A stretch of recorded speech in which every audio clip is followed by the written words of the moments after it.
Yeah. As soon as I switched everything around, we should be back. Wow, I don't know what happened there. Yes. All right. Yeah. Now everything seems to be working. Just the weirdest hiccup. Uh, so yeah. Okay, cool. Uh, so yeah, we'll go ahead and get started. Because we already got the view going on. Yes. So So, hi everybody. How you Hello. doing? yeah. So today we got Jeff back with us as we talk about difficulty and tabletops and character death, etc., and all that fun stuff. You gotta be a little bit more dramatic. Character death. Dun dun dun. I mean, it doesn't have to always be dramatic. Could be funny.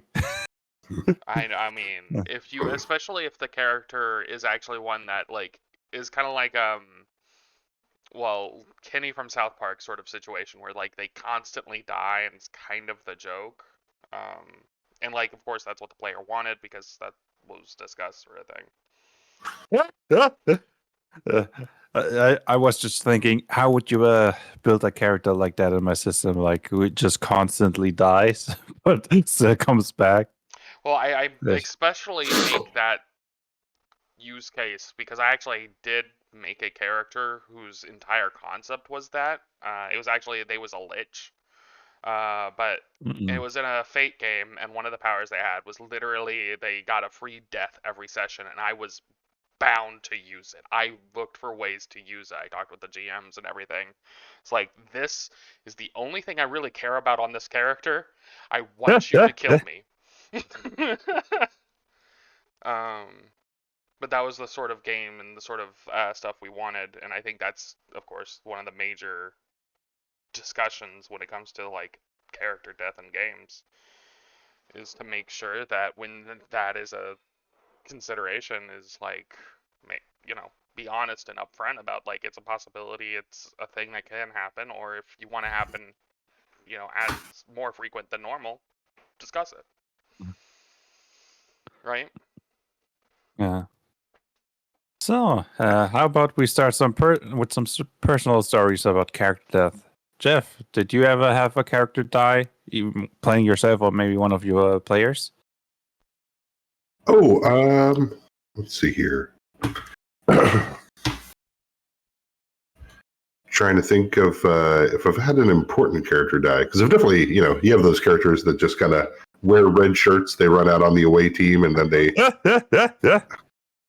you go, "Damn, I always really loved Jimothy, and I hope the best for him."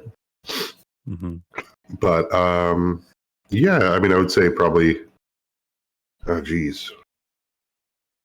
Okay, maybe you need to think about it a little bit. We could start with Kyle if you have a story. I mean, Right. When you look like that, I guess I could start, right? well, I mean, I have a lot of character death stories. Obviously, I So kind of that was a started. reaction. Okay, Yeah, so yeah, never yeah. mind then. It's not because I don't have like many. It's that's one of the things that I'm very okay with when it comes to narrative control, and like I'm always make sure that if especially if it's like sort of the way the things lie or whatever, like I'm always down with it because to me that's part of the story. But I know Mm-hmm. everyone has their own sort of like things, and honestly, I think I first want to say about character death and why I'm very comfortable with this sort of topic, or that I think this topic is very needed, is because it kind of goes back into normal uh, the checks, the like veils and lines, right? When we talk about that, and death is one of those things because some people have a hard time wanting to talk about that sort of stuff, and I mean that's something we need to consider. But on the other side of things, when it comes to me, I have a lot of character death stories, deaths that were actually narratively impactful, where it's like I had a character that one of my favorite characters I actually had. They didn't technically died but they came story dead, and I kind of count that as the same thing in the sense of it was back when I did a lot more edgy characters. I made a very edgy character that was like, I'm gonna be the guy in the background, blah blah blah, but I'm like super dark and assassiny, blah blah blah.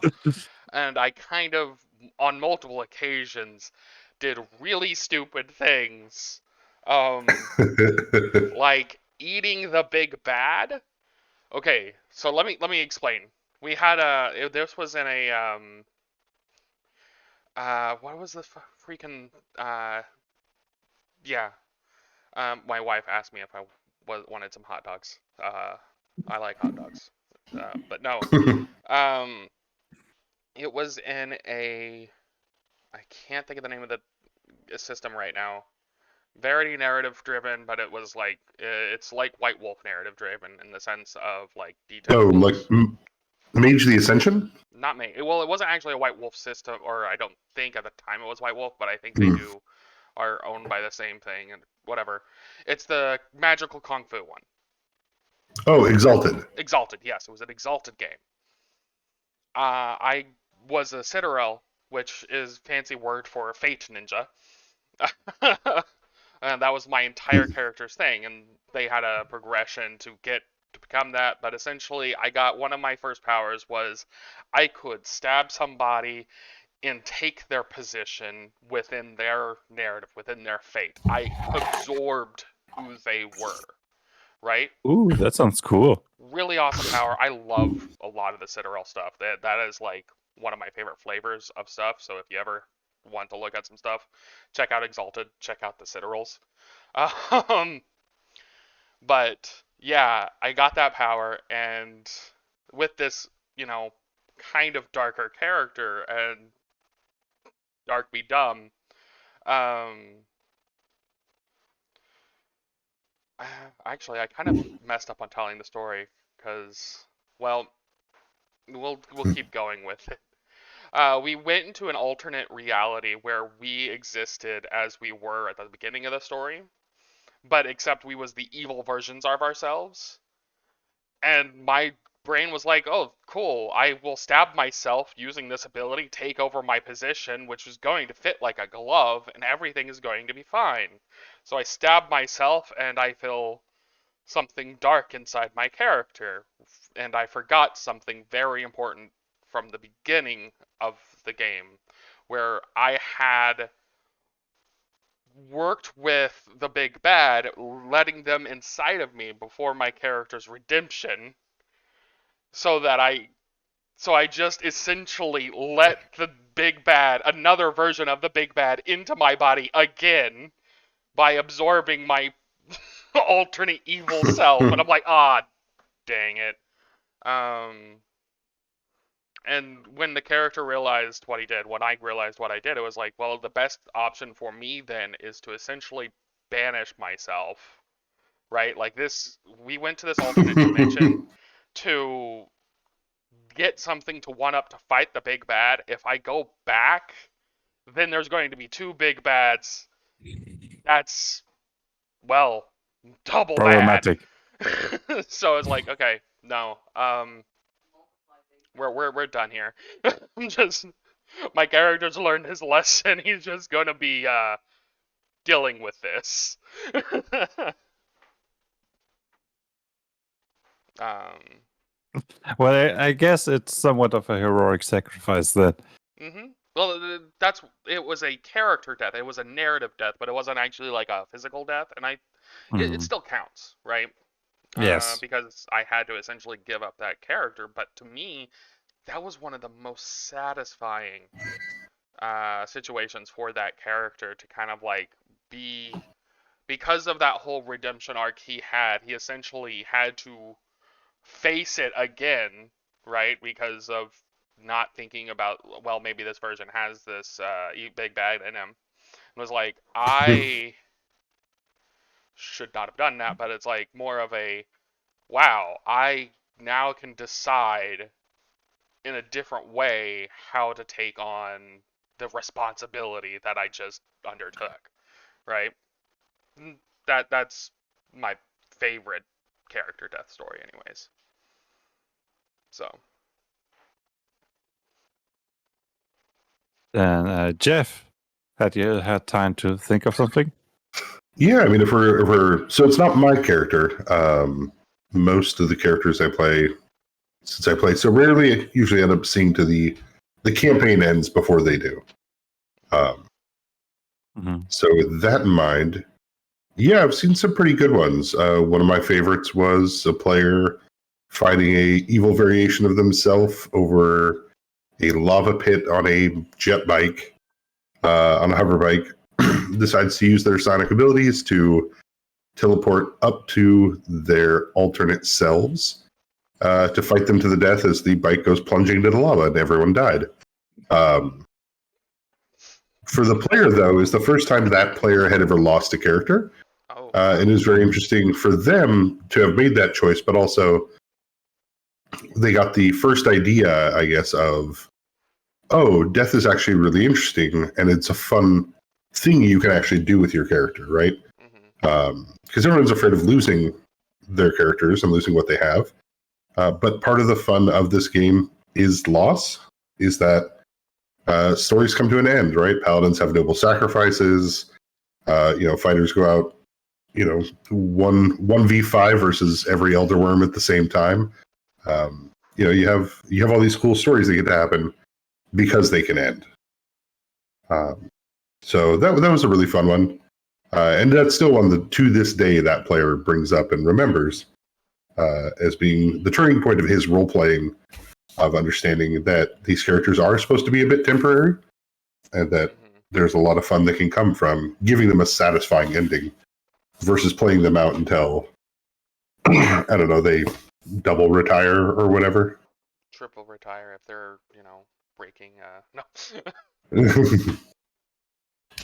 Criminals never get to retire, right? Mm-hmm. How about you, Blaze? Well, I guess I had 2 character deaths playing myself, since I didn't really have that many chances to play as a player.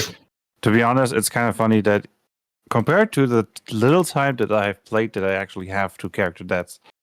But both of them are not really that interesting. Like, the first one was a D&D campaign, Curse of Strahd, the first Haunted Mansion, shoot my character up. The other one was when we played together with Site Design, if you remember, against the Homodile, or how that crocodile monster. Yeah. That's actually a fair point. We actually did have a character death in a playtest stream of ours. Yeah, but to be fair, it was unfair to begin with. Like, the creatures balanced for 4 player characters, and we were 2. And Site Design did not nerf the creature, so it was kind of obvious that we were going to get massacred. It was still fun, though, surprisingly. Like, I didn't expect it to be so much fun to just because the fight, like, you had so much out, like, maybe we can do it. We almost cut off his tail, but I do have a funny player character death on my side. Well, it's not a final death. They had a scroll of resurrection and could bring him back afterwards, but it was basically a Leroy Jenkins moment. My one player was playing an Retaliator, basically a really big dude with 2 giant 2-handed swords that he wielded in one hand each. And he played him really aggressively, just rushing to the middle of combat. And he had a little tiny greater talent, Unstoppable Force, which allowed him to continue fighting even when his vitality dropped in the negative. This, however, did not make him immortal. He would still die if he hit like the negative of a maximum vitality, like every character.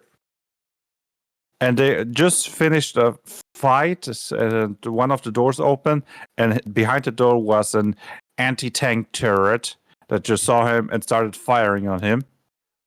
I mean, yeah, that makes. Well, he wasn't dead yet. He had negative vitality, and they couldn't see the whole room. It was just a bit of the door was open, and they could see one part of the room, and there was a giant turret with anti-tank shells, and firing at him. And any reasonable player would be, well, I have negative vitality. There's a very strong enemy in the room, and we don't know what else is in the room. Maybe I just should take cover, let the healer heal me up, and maybe afterwards rush in. No, he ran in.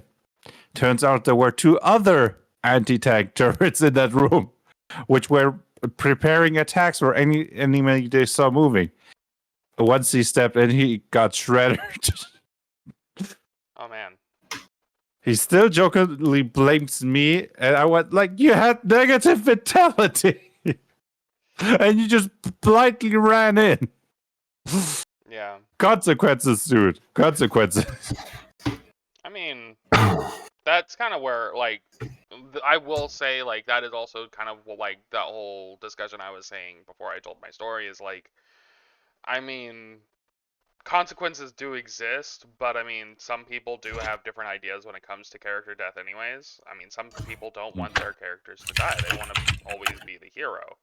Of course, we as GMs, as game designers, need to give them the tools to be able to make statements about that, right? Like, to be able to answer those sort of situations.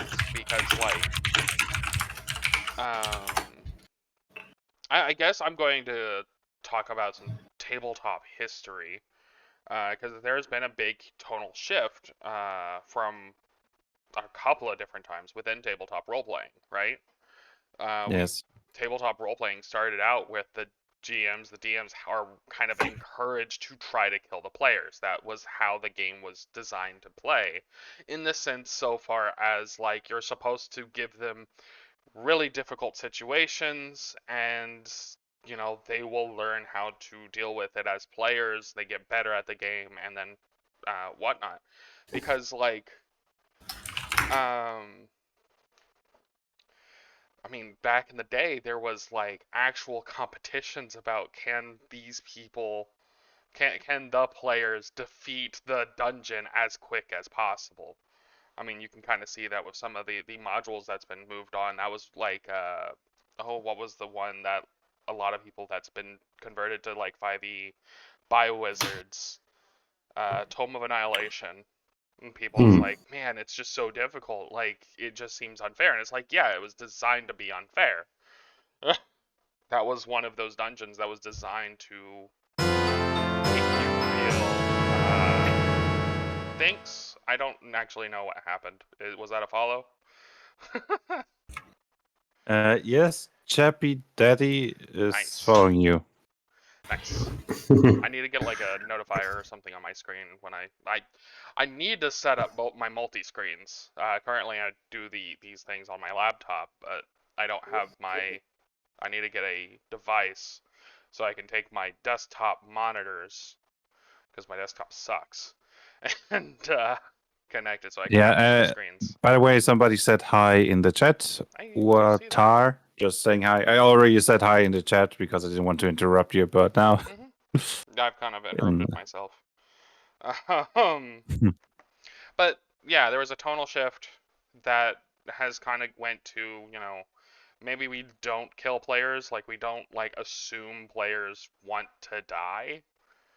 Games don't need to be super difficult. Consequences should still exist. Sometimes, maybe, but like it's kind of into one of those, you kind of have to talk with your crew to kind of know the flow, and that's kind of why I said it's part of that session 0 communication, right? At least that, in my opinion. I don't know how you guys feel, and what do you guys think? Do you agree?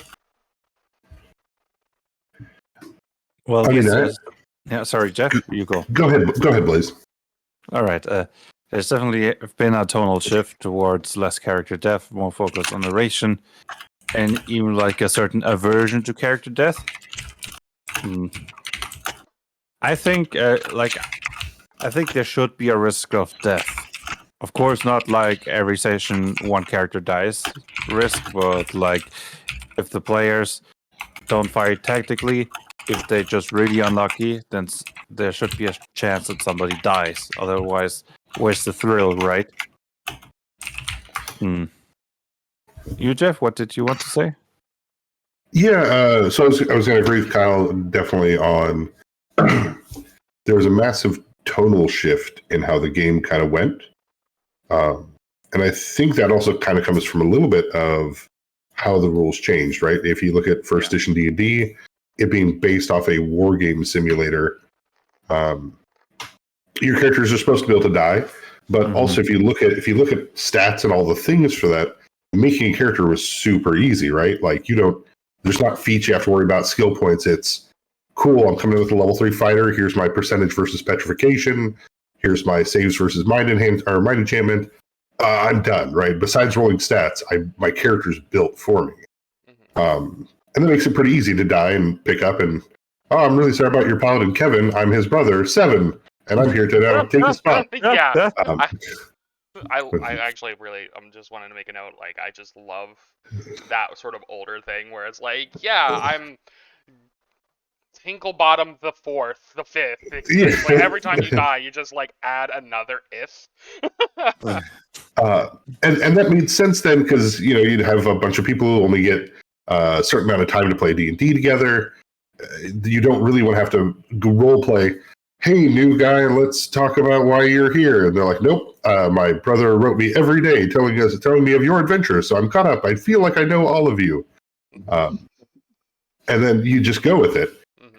Nowadays with 3.0, 3.5, 5e, even 4e, building a character can take 1 to 2 hours.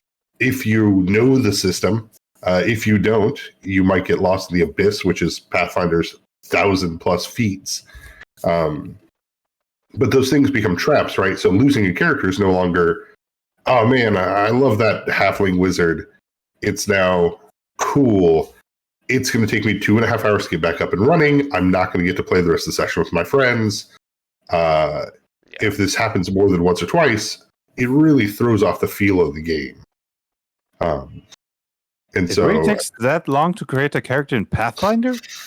No, well, it depends. Pathfinder 1 versus Pathfinder 2 is a lot different, and then there is tools for both of them. And, like, it also depends on if you know what you're building as well as what you're building, because casters take a lot of time. Basically, there's a large amount of variables that there weren't before, right? Like, your first edition wizard comes with shut the hell up. You have Ray of Frost, Prestidigitation, Magic Missile, Sleep, Mage Armor. Shut up, that's your character, go. And you're like, I love this character. This is my favorite character. And you peel off the wizard sticker and you write your own name on his forehead and you send him out there. The variance with your random rolls for your ability score, because that's pretty much what it boiled down to. Yeah, and especially once you get into homebrew stuff and people and am I designing something for the party? I died last time because of something. Either way, I think the shift is good, but it really depends on the system, right? Like, as D&D has gotten more complex, losing a character is more of a punishment than just losing your character, which already sucks. It's loss of time. It's not playing with your friends. It's cool. I guess I'll have to come in next week. Which is a huge bummer when all you want to do is kind of sit around with your buds and roll some dice, right? And tell some stories. Yeah. So I can understand the total shift from death being easy to death not happening as much. Let's give them death saving throws. There's no more save or suck spells. It's, oh man, make your 3rd save versus disintegrate. Otherwise you turn to ash. But, by this point, you'll probably have passed one of them. And I think that's important. I think this ties a little bit to what we started with and a little bit what Blaze was covering of, I think death needs to be discussed at the table as kind of, is death an art or a science? I know I go to that analogy. I did that with magic as well in the first one we talked about. And what I mean by that is, if it's a science, it has set conditions for it, right? Like, okay, cool. I know in was it Lawful Great Adventures podcast, the GM straight up says for the most part these players can't die. Right, a lot of these, he's never going to roll on the chart, and 3 dire wolves come out of nowhere and they tear the ranger in half while they're sleeping, and then they run away, and you're like, oh well, random chance happens. That's dumb and kind of boring for your story, unless everyone's already agreed to that, right? Like, oh man, all of my characters are just running across the freeway and hoping they don't get hit. I love this game. Versus if it's an art, then it can happen randomly, right? If you're taking that to that art style, there's a chance. There is a place for that roll on the random chart. I think actually I posted on Twitter when somebody asked like, "What's your worst DM call?" I rolled on a random chart and a Balar showed up. My players were all level 18. I thought this was a solid go. There were 6 of them.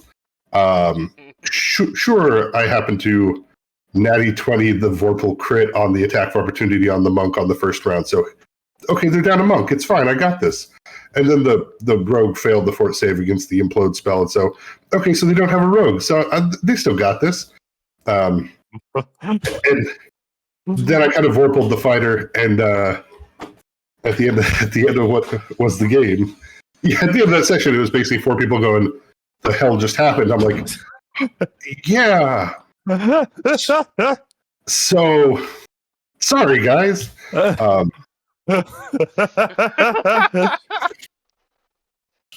that's partially what I mean is, if we didn't talk about them before, I didn't realize what I was doing. And surprise, I just murdered everyone, right? Just Jackson Pollock the entire campaign. Accidental TPKs are real. Exactly. And that's where it's like, cool.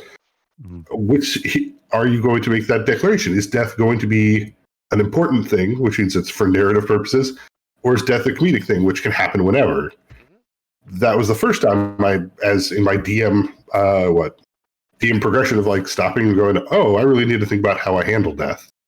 Because these characters haven't got to the BBEG, they haven't completed this game we've been playing for almost 2.5 years. Feels really dumb to vorpal them all with a random encounter because they got bored, and so they decided to travel through the astral plane. And I was like, let's grab the dice, right? Oh no. That's all I can say is, oh no. Yeah. And I mean, just to kind of like go ahead, move from death a little bit to just talk about generic difficulty. I feel like it's a very similar sort of situation because, I mean, difficulty ties into will your character die? But it's also kind of like the part of that question is very much do you feel like average Joes or, superheroes, right? Of course, that will be designated by the game itself. Like the sort of style that the game is going for. Maybe you want to have a difficult encounter like what was back in the day of, I just want to see if we can build characters to do Tome of Annihilation or whatever. Or do we go on the other side of like, I just want to hang out, chill with my friends, and like casually do something cool every now and again. So yeah. Why not start with your system? What kind of difficulty were you aiming at with North Archaic? So I actually can talk about 2 systems now because I had to quickly release something for my wife to steal for assignment because they both handle difficulty differently, or both handle death differently. So Nova Archaic, it's very much about the story.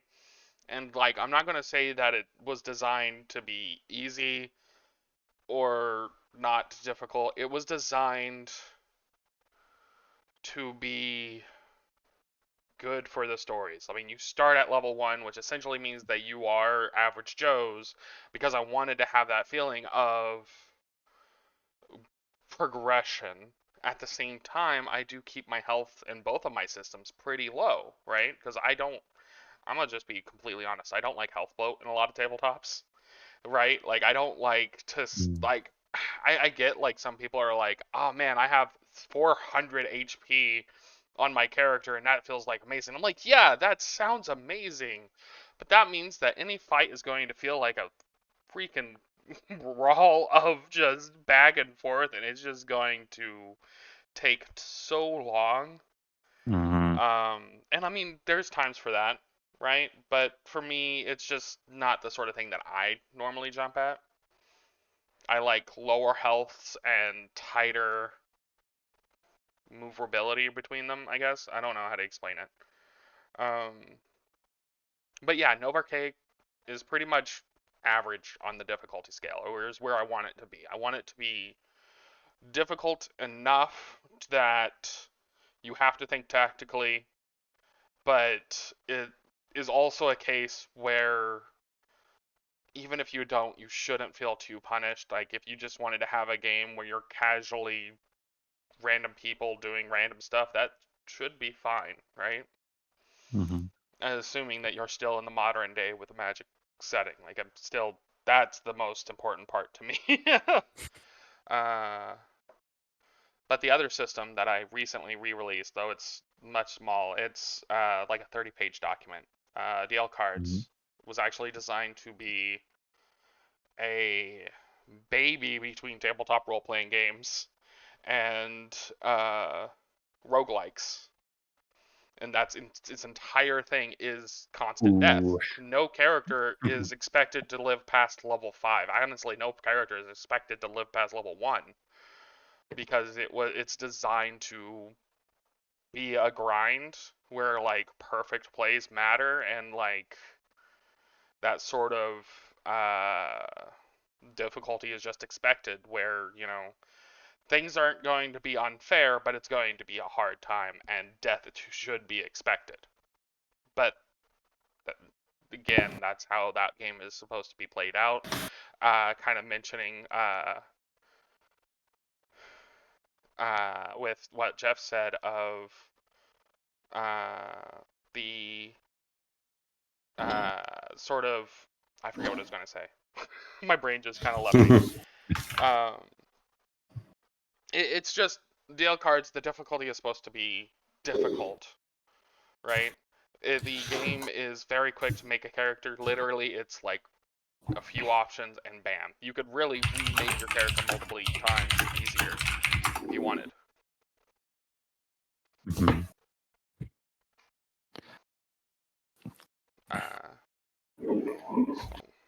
I don't know if that was supposed to be a question for Big Campaign or if Yeah.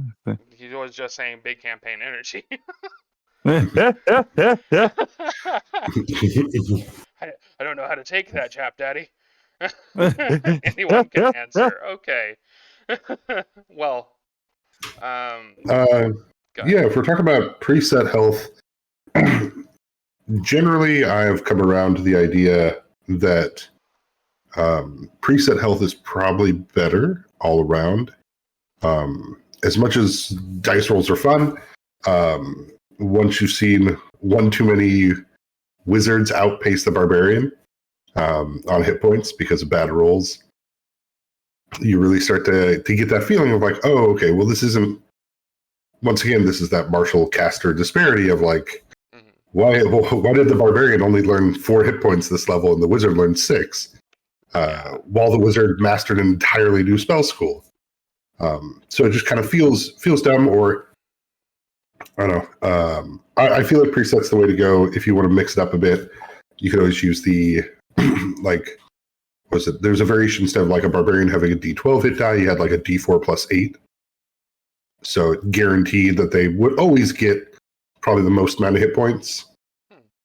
But you get a little variation. But yeah, I think moving to preset hit points all around makes for a more fun game for everybody, unless, to quote Blaze and Kyle, if you hate yourselves and you hate your friends and you want to play Tomb of Annihilation, then yes, you are. Make sure your life is as difficult as possible and absolutely awful, so that way you can all have fun. Yeah, I agree with you. Like preset health is far more balanced in most systems. I never really understood the drive for random stats. was always like point buy or similar systems. I mean, from a designer perspective, it's much easier to balance for preset things. Mm-hmm. Because when you try to balance for randomness, you have to include unknown variables for all your options. But that's neither here nor there. I also like preset health, and like there's times where I think rolling health is fun, but like it really just depends on the game itself, right? So, transitioning back to the other topic, Blaze, how about yourself in your game? How's Ishinekon on difficulty and character death and? Of course, you can adjust a lot just by the amount of creatures that you use. I do have the encounter calculator for a reason, but it aims for a balance, like medium difficulty. Death is real, and I fully agree with you with the health bloat. I specifically reduce the health in the game so that it doesn't happen that you have like round 20 and all sides are still going. Mm. It's designed, and that does take some players off guard. So, I got hit twice by the giant troll, and I'm already on the ground bleeding. What happened? Well, you're a squishy caster that didn't invest anything into defense. Maybe stay a little bit behind next time. And don't make yourself the main target by setting the troll on fire. Yeah. But yeah, you can invest a lot into defense in my systems and become near immortal at the cost, of course, of your offensive capabilities. But many people, especially if they come from Dungeons and Dragons, underestimate how squishy a character is that didn't invest anything into defense. And like Gold, for example, got surprised the first time he played. Like the boss hits him one with a spell, and I only have like a 10th of my vitality. And yes, that's because you didn't invest anything into defense. And this is a boss encounter. He's supposed to be dangerous. Yeah. Wasn't there something else I wanted to say? Yeah, but there is some ways to tweak that actually in my systems. If you wanted to be more difficult or less, my system has alternative rules for character creation and how the leveling process evolves.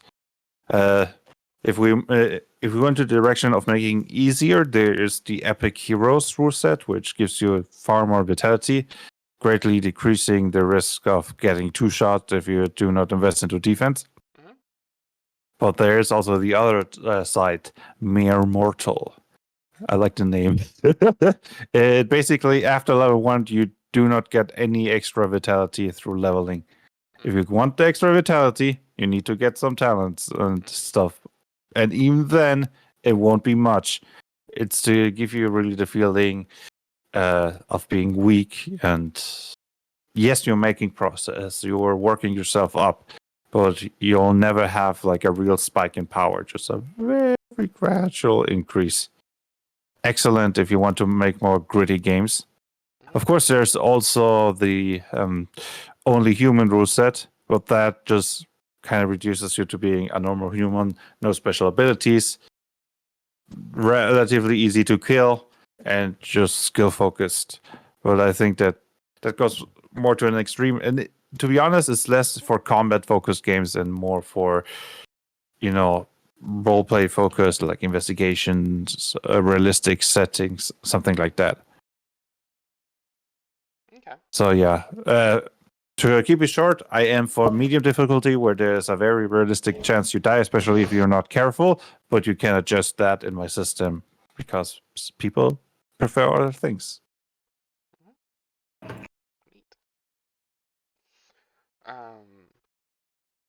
Yeah,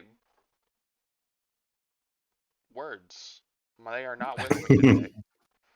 Then, if you don't have any words, then maybe we can ask Jeff. How difficult do you make your campaigns generally?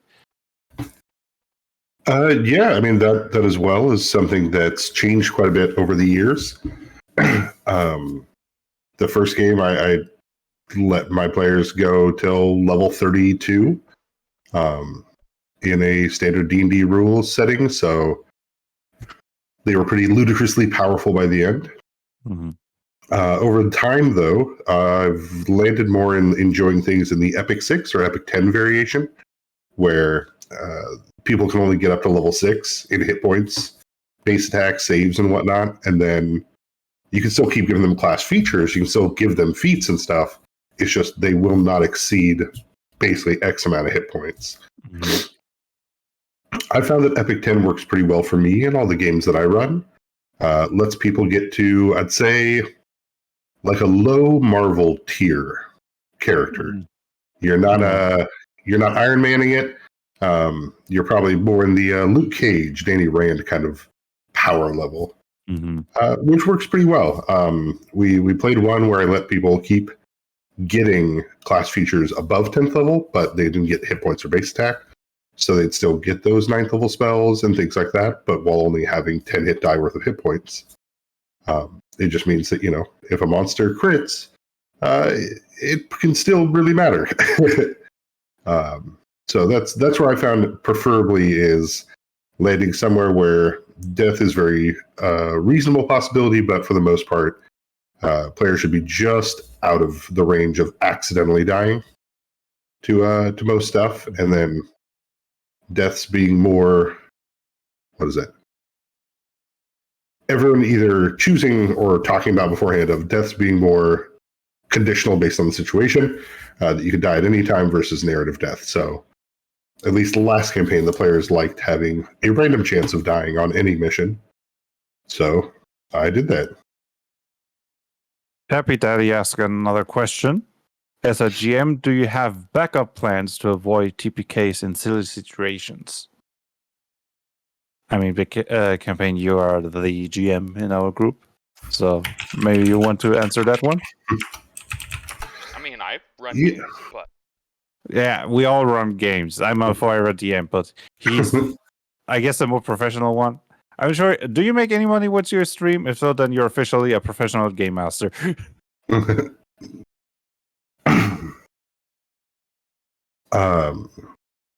Yeah, do we have any backup plans to avoid TPKs in silly situations? Honestly, like the Baylor story told you, no, I had no backup plan. I just had the wonderful pure terror of the moment of going, oh God, what have I done? As I realize I've destroyed everyone's characters. But yeah, that meant, bring in that cleric who's spent his entire life sitting around board waiting to res 4 people so that they could go beat up Baylor and get their stuff back. It's tough because silly situations come out of nowhere, right? Like, there's that one player who's like, oh, what if I open up a pit on this boat and the bad guy will fall in the pit and it'll fall in the water? And you're like, oh, but maybe a hole in a boat's not a good idea. But all the other players are like, this is a genius idea. Let's make holes in the boat. And you're like, okay, well, I guess you all drown because you're out in the middle of nowhere and you have a boat with holes in it, which is the least effective kind of boat. So yeah, I mean, if it's silly enough and everybody's in, just let them die. It's a fun moment. It's a fun moment for everybody to learn, and then you can all come back and be like, "Cool, let's try this dungeon again." I want that on a T-shirt now. Just let them die.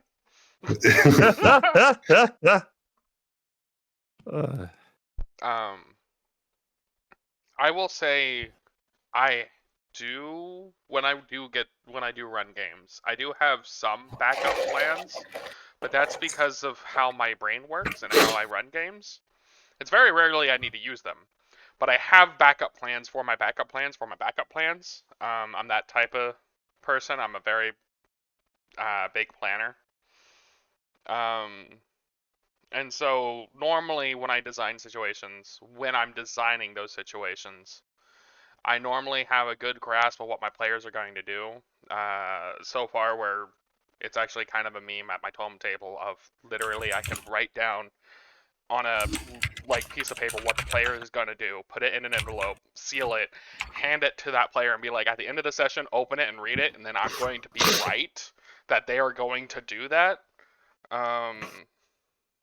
But there are times where there's no preparation that could stop you, right? Like players do sometimes have some weird focus on getting themselves killed. I mean, but then on the other side of things, I do think that it's also part of the in team play tables, right? Where you're hoping your players are going to play as a team. They're going to do whatever they can so their teammates don't die. Of course, bad ideas are bad ideas, and once one person has the bad idea, they're all going to probably follow that bad idea.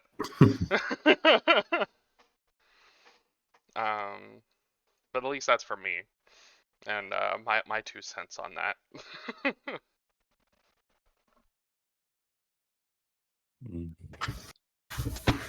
Yeah, I usually, if I see that I overtuned a monster or if the rolls are getting too good, I try to play them a little bit less tactical to give the players a chance to turn the tables. But I don't really have that many like backup plans.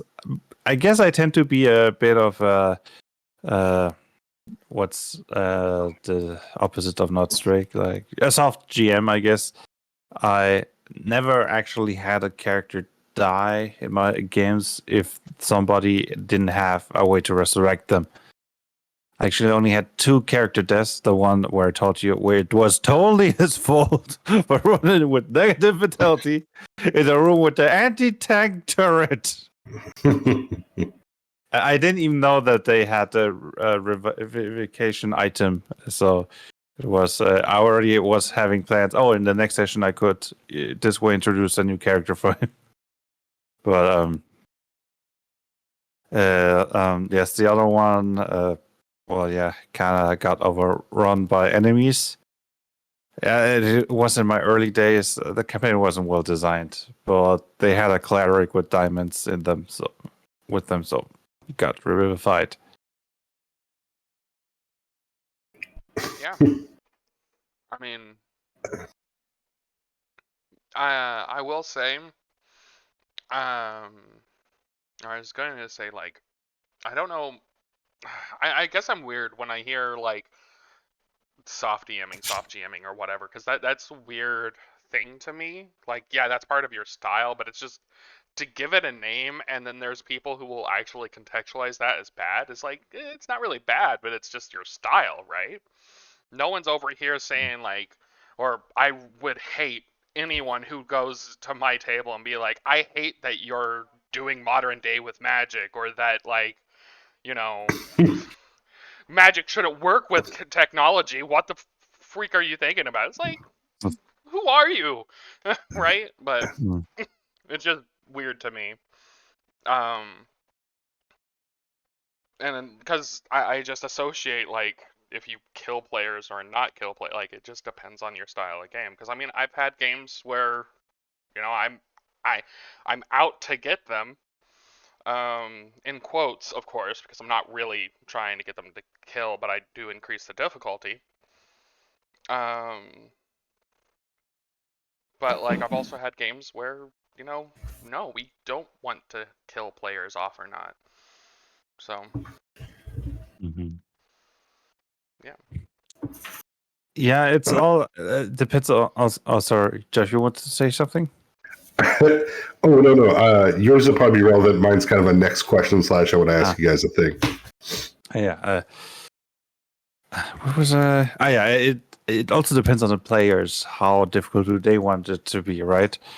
Trying to adjust to that. I had one group where I don't know why, maybe because at least some of them heavily invested in the defensive abilities, and my rolls were bad, and it just didn't go down. In one fight, one of them had like half of their vitality, and the others have few scratches, and this was a tough fight. So, no! You didn't even come close to dying. This was not a tough fight. What am I supposed to do to make this scary for you?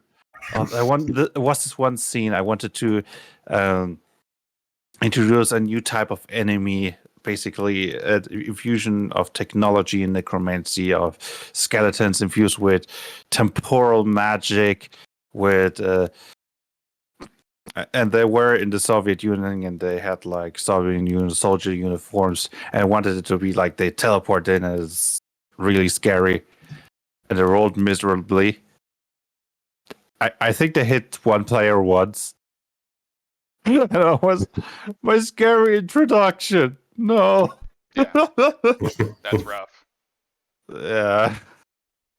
Oh, the other time when the one campaign that wasn't designed as well, accidentally reawakened an orc vampire, and he was in a weakened state, but I wanted to show him he's scary, and like trying to drink the blood, and he just did not manage to grab them. I little also elf. agree that temporal magic skeletons sound awesome, like what Chap Daddy said. But I will kind of throw my own hat into the ring of one of my favorite things to do with skeletons, actually, in my modern day games, is to give skeletons, like, guns. Because it's just, to me, funny. Especially the more kickback, it's better. I'm just imagining the skeleton having like a heavy shotgun just shooting, and the shotgun, including their arms, just shoots to the back. Anyways, Jeff, sorry, Kyle, did you want to say something else? No, I was actually going to say, Jeff, you had a question, a statement that you wanted to say? So to kind of cover a little bit, as we talked about before, deciding how death affects your table should be discussed with all your players, or at least put out as a topic that players can approach to discuss, right? Like, you don't have to decide everything at session 0. I do dislike how much I read that everybody should have your entire campaign written at session 0 and be able to go over everything to make sure you don't cross any lines or whatnot. It's like, well, that's unrealistic until you actually start playing the game and things change, right? No. That being said, because of you don't talk about death, have either of you been in a game that you've tried to die to get out of, but you cannot die, so you cannot leave? No.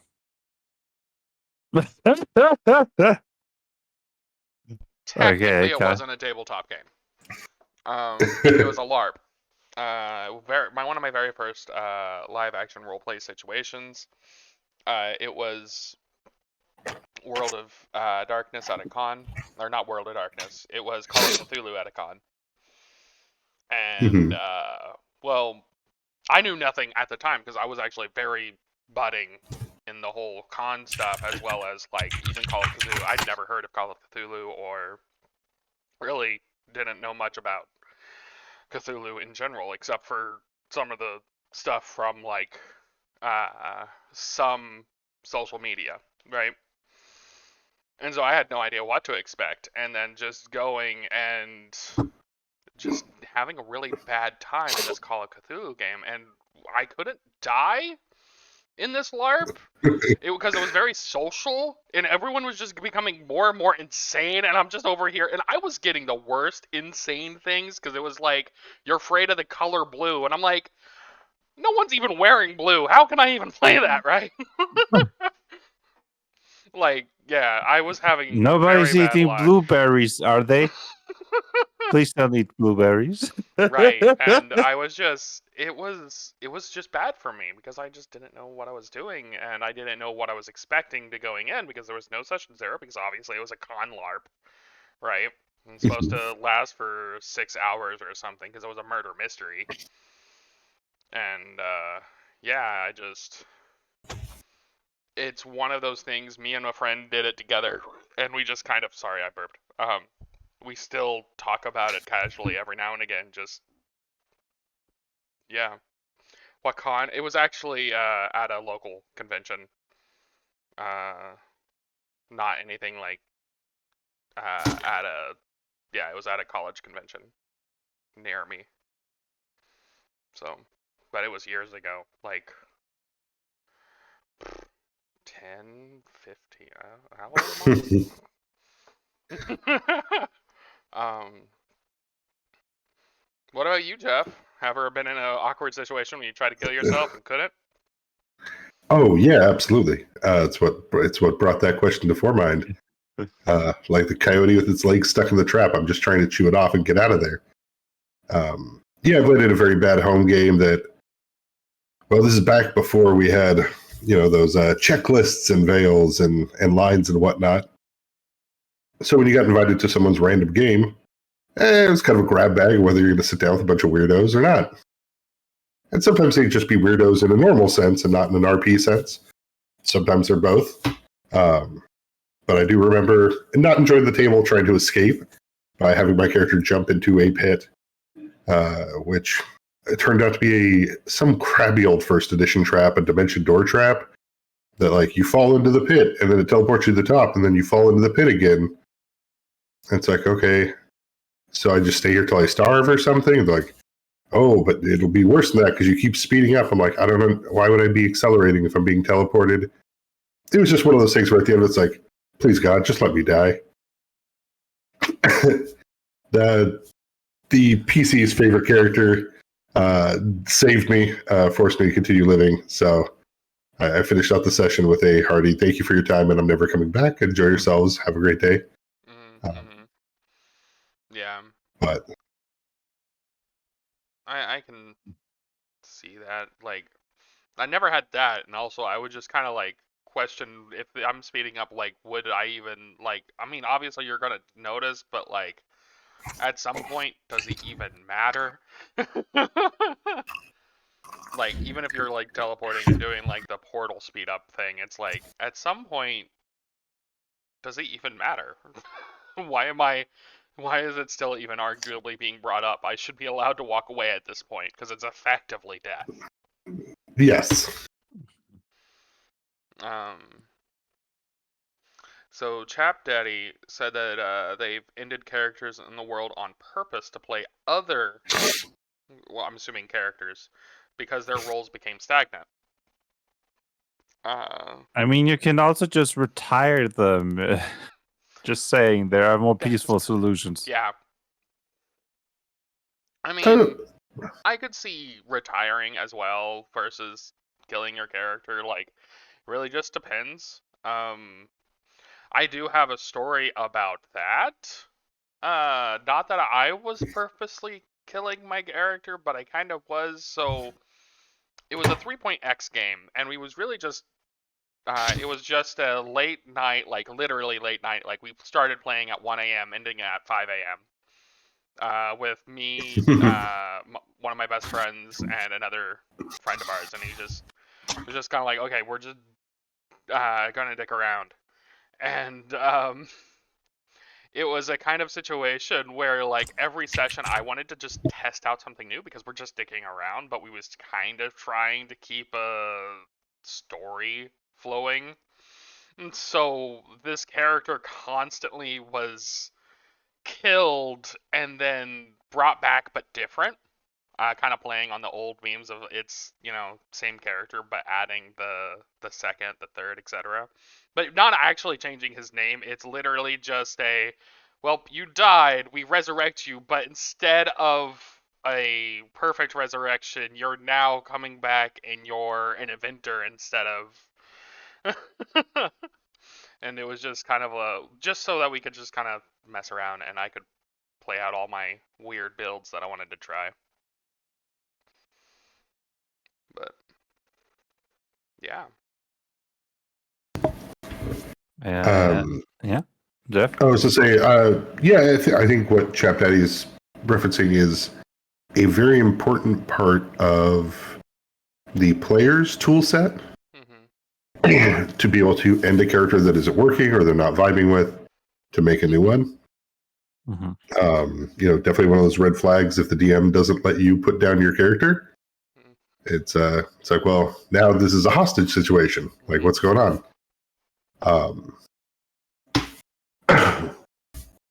So yeah, that's I think that. See, I also think it also helps clean up. Like you said, there's better ways to do it, and that really depends on the campaign, right? The paladin that's sworn vengeance against Lord Demon Blood or whatever his name is, his character doesn't get to retire, right? Because the bad guys would be like, well, this paladin's been chasing me for 9 levels. I'm going to have to go kill this NPC off screen or something, which generates work or whatever. It's really, why you got to check with your DM, but it's just as easy to kill them off so that way you don't have all these loose threads that they have to worry about, right? Mm-hmm. They're just cool. They're out of the picture. This new guy's going to pick up that mantle and then march forward. But yeah, I mean, if you get the chance to retire and your DM's cool with it, it's always fun to see how your old characters are doing, right? Mm-hmm. To find the monk who runs a tavern or the rogue who finally owns that used bookstore as opposed to stabbing people. Yeah.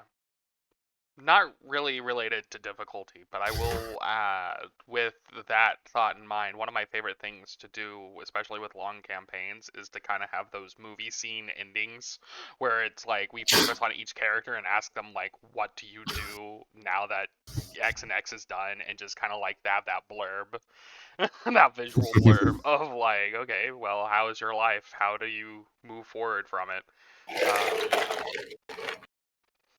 But I mean, yeah, I know that doesn't necessarily work in one shot anyways. I mean, it can, just...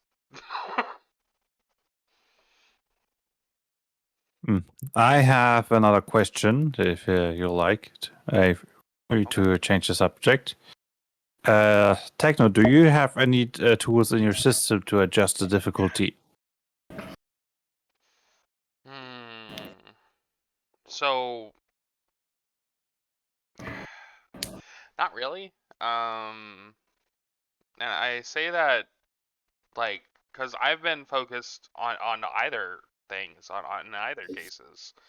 I wanted to focus on the difficulty that I wanted to focus on, and like when I'm when I'm closer to completion, I'll probably throw some bones, but like when it comes to Nova Archaic, I don't know what I will really do in that field, because that I'm trying to tell a specific setting, like have a specific goals in that sort of like flavor. And like, I mean, yeah, I could have in rules of like, if you want to play more heroic characters, have more health, but at the same time, I would argue just have have a starting higher level, and that was kind of the thing for that. Have, if you want to play superheroes, start at level 7, not level 1, and also have the fights geared like to have a bunch of mooks to show how awesome you are, as well as throwing in the bigger enemies every now and again, right? Like, I mean, I will have tools for GMs to kind of understand how to do that, but like, I don't know if I would really have any subsystems to help with that, I guess is my point. And then when it comes to DL cards, yeah, it was designed to be roguelike. I'm not really thinking of too much on that either. So like, you don't go to a bakery and ask for hamburgers. Well, at least not normally, at least not my experience. But I mean, I do want, or I will have like statements about, obviously I always like to see at the beginning of every role-playing system just kind of like a little spiel about safety tools, and difficulty is part of that safety tools questions. Only real good bakeries. I mean, I've never been to one that has hamburgers, but like if you give me a name of a place, I might consider it. I love me some You're making me hamburgers. hungry. Sorry. I mean, technically, isn't the Cheesecake Factory a bakery, since it's a factory for cheesecake? And at least as far as I heard, they have basically everything. I mean, I have one that's literally 2 blocks away from my work, right? Well, 2 blocks away from the university that I'm at. And I've never been to a cheesecake factory. Like, I've seen it. I drive by it every single day, and I'm just kind of like, I don't know. I've been there once in a cheesecake factory, actually. One of the few times I was in the USA, but Other than how the roughly interior looked, I can't really remember much. I think I was a teenager back then. Mm-hmm. Latino bakeries have all the things. I mean, I believe it. I don't think I've ever been to a Latino bakery, as and half Latino myself. But I do know German bakeries, and we Germans do know our bread. Yeah. Sorry, but it's like inside joke that whenever you go to the USA, that say goodbye to good bread. I mean, yeah, I could believe it. I've only ever lived in Indiana, and I could tell you, like, our bread is bread. Like, I don't know anything. I mean, I don't know if it counts as a Latino bakery, but once when I was in Mexico, I was with people making fresh tortillas in a very traditional way, and I got to taste it directly, and that was excellent. Like Okay. you really had a really nice taste to it. But I'm not sure if that counts as a Latino bakery. I mean, Latino is not just Mexico, right? It's basically the whole of South America plus Mexico, which is not South America. It's North America. Sorry, it just like annoys me when people say Mexico isn't that South America. No, North America ends, at the spot that's very thin, and Mexico is above that. Man-made canal. Yeah. Anyways, yeah. We're got on to bread. Yeah. Okay, maybe we should go back to Yeah. I know topic. you have a couple of tools in your games, or game, Ishinekon. Yes. Yeah. I'd already mentioned them, like Yeah. the different rule sets for, I mean, are you planning on having Epic more? Hero Memorable. What? Are you planning on making more eventually, or do you got what you think you They need? there are already a few. You can also tweak the resting system, which is also changes the difficulty, right? Making it more realistic, so that if you get bashed in the head, you need like a week to recover from that. Does make the game more difficult because health becomes and willpower becomes a far more valuable resource. Is also the other extreme where you want the effects of a full rest, just sit down for an hour, drink a coffee, and the broken bones are healed. You're good to go. Yeah. Yeah, other than that, I mean, technically, if you use the alternative background rules, that does gives you a bit of a boost. But it's less of a boost. Like it made it less for as a difficulty tool, and more if maybe for context. In my rule set, there are traits which you can use if you want to pivot away from the typical normal humanoid with negative traits and positive traits. And usually you need to have like 0 trait points, and each trait has a positive or negative value at the end. With the alternative backgrounds, which allows you with the alternative background rule, it allows you to make like D&D races or something, but then the value is 4, mostly because I think it limits you to craft an interesting race if you have to balance everything positive with something negative. But yeah, that does mean that you have greater talent's worth of an advantage if you take those alternative rules, which is not much of a boost, but it's some of a boost. It's enough of a boost. Yeah. Right. I mean, that makes sense. Yeah. What are your thoughts, Jeff? Like, when it comes to systems, do you want or like to have options when it comes to difficulty, or? Yeah, I mean, absolutely. I think it's important for especially important in any rule system to have those options available. New GMs, especially, to be told like, hey, it's okay to modify these things, right? Not everybody has to do this perfect on the first run. Like I'm a big fan of using mooks, using low hit point monsters with good armor classes and good to hit chances, so they feel like a threat, but players can take them out pretty easily. A bit more hit points than like 13th Age likes to do, where 13th Age will they're pretty low on HP, so damage carries over a lot, and you kill quite a few at a time, which feels rad, of course. Yeah. But yeah, I think those tools need to be there, especially for GMs both older and newer, to be able to understand that the game is supposed to be fluid. You need to be able to make those changes on the fly, because yeah, some ridiculous friend might have come up with something that you never planned for, understood how to work with, and now all of a sudden they're breaking your game, right? So you got to be able to modify those things, or at least be comfortable knowing you can modify those things.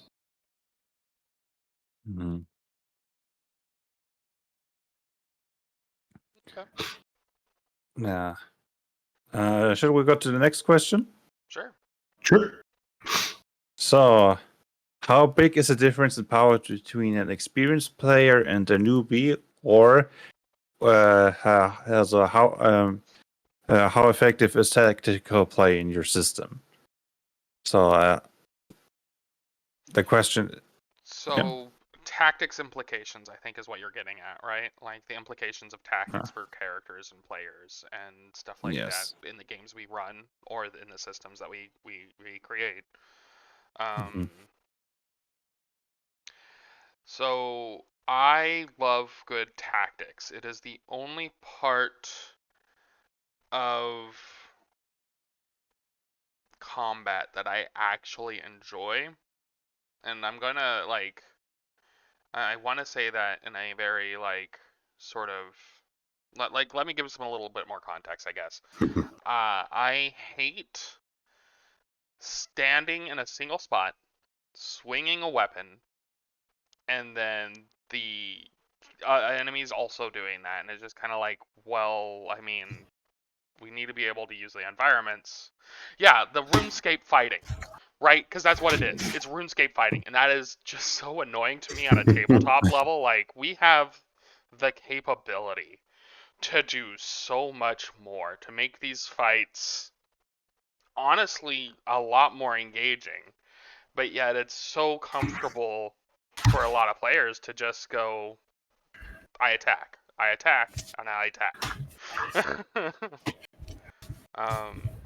I mean, some players need that, and I don't think we should look down on those, but other players, ourselves.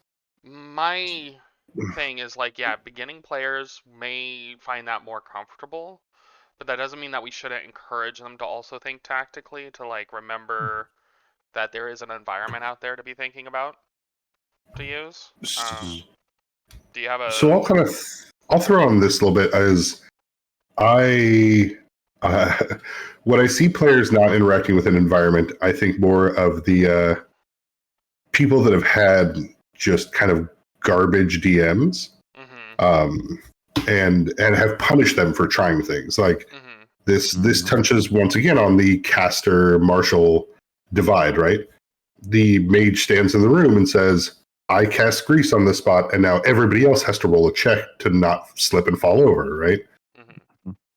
If I, as the fighter in most games, said, hey, GM, I'm going to grab this boiling grease off this kitchen table or this kitchen oven, and I'm going to pour it on the floor. I'm kind of doing the same thing, but I almost guarantee you any table you'd sit at, the DM would probably say, okay, fighter, I need you to roll me a blah, blah, blah to see if you do it right. Right. Or they would say like, oh, well, I didn't say that there was this in the kitchen. It's like, okay, well, what do you want me to do with this then? Because if you don't describe the room enough, I don't have anything to play with. If I do interact with things in this room, it's going to cost me an action, which is the biggest part of this game, right? If I lose my action economy, I've effectively done nothing. Mhm. And so I feel like that's more of a problem that D&D and Pathfinder have built into their core in the philosophy of how they look at classes. Mm-hmm. Is you should be able to say, hey guys, you walk into a warehouse, it's like Costco, there's stuff everywhere, go crazy, right? And so like what you want to hear is like your rogue's like, awesome, I run up and I grab one of those like 12-pound bags of rice, and I'm going to try to do a non-lethal sneak attack on the back of this guy, just wailing on him with a huge thing. Yeah. Right? But you have to have a GM that says, dope, I love it, let's do that, right? Yeah. Because for so sure. many GMs will go like, oh, well, okay, well, it's going to be an improvised weapon, so I'm going to give you a penalty to do this. You're rolling with disadvantage. It's like, well, I don't want to roll with disadvantage. I want to do cool stuff. I guess I will not doing that. I'm now going to begin knifing every person I see because it's the only way to move forward with my character. Mm. Mm-hmm. Mm-hmm. Right? And that's where I feel like a lot of our problems come from is if you want to make your games more fun, you don't want to have the guy who just stands there and Yeah. punches stuff in the dick over and over again. You got to give him stuff to do, right? Besides Yeah. dick punch. I mean, dick punch is the strongest move, right? Right. I'm not going to say you can't. I actually want to implement a greater talent, which allows you, if you purposely break your weapon, to get a powerful bonus to the attack, which yes. basically incentivizes to just grab stuff from environment and crashing it on the head of your enemies The- and then the- take the next thing. Yes, the Legend of Zelda Breath of the Wild, the tactic of I'm just gonna pick up all these weaker, like gonna Mhm. break these weapons down to where they're just about done, so that I can just smash right on an enemy and break it and Mhm. instant kill them. Yes, unless there's no dick, then dick punch. Well, I mean, it's still powerful. Depends on. Uh, No. but yeah, that's whenever I hear those stories of, I stay in one place and do this, I always think like this must be generational TTRPG trauma, Oh yeah. right? Like And I mean, somewhere in your bones, that person had a DM or that GM had a player or that GM was a player, and their GM just shat on them every time they did something creative. mhm. So in the end, they're like, okay, cool, I can't wait to make my 3 attacks that I know I can do, and you can't take away from me. Mhm. These are my actions. Yeah. Like, and I'm also not trying to go out here and say like, if they had that trauma or not. Like, it is what it is. People play the way they play, but like there is, if the system allows for tactics, I think that's kind of what I was getting at, is that I feel like systems should allow for tactics, because honestly, the way 5th edition is designed, it is not a tactical combat simulator, right? And I'm not saying it should be. Mhm. It is what it is, whatever that is. Um, but like, it really doesn't encourage tactical thinking.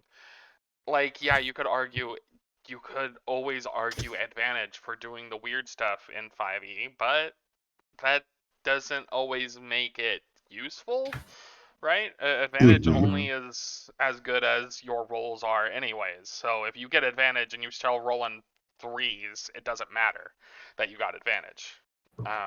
Right. Especially because of how advantage works in that system anyways with the situation, but that's another discussion for another day.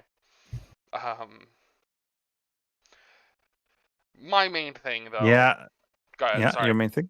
Yeah, my main thing is that I want to encourage tactical play. Nova Archaic is very much, I've tried to come up with ways of allowing more tactical thoughts and how, like, I mean, I know Jeff has seen some parts because he asked me about some parts about the, like, resource management of the system, because that's kind of me implying a lot of or kind of getting a lot of that tactical stuff out, because you get all these resources, but like you have to kind of balance how you're going to play them, because it's the interesting bit to me, or that I think is the interesting bit of the game. So, yeah. Yeah. When you said D&D is not a tactical game, yeah, also something I realized, like vulnerabilities with creatures are extremely rare in that system, which also takes away a tactical option, guessing the weakness of the enemy and taking advantage of that. That's and in my game, I also had a big focus on tactical options, right? All the defense, there are abilities for all the defense roles. So, and an enemy will always have at least one, probably two defense roles where they're very bad at. And if you can guess their weakness, you can almost unlock an enemy, right? Or just take advantage of that weakness. Or, vulnerabilities. I try, unless it's like the standard humanoid, I try to give them some resistances and vulnerabilities to reward if the player guess it correctly, or when maybe they research the creature, or they just took the analysis out of talent, which allows them with one action point. Yes, this snowman is weak to fire.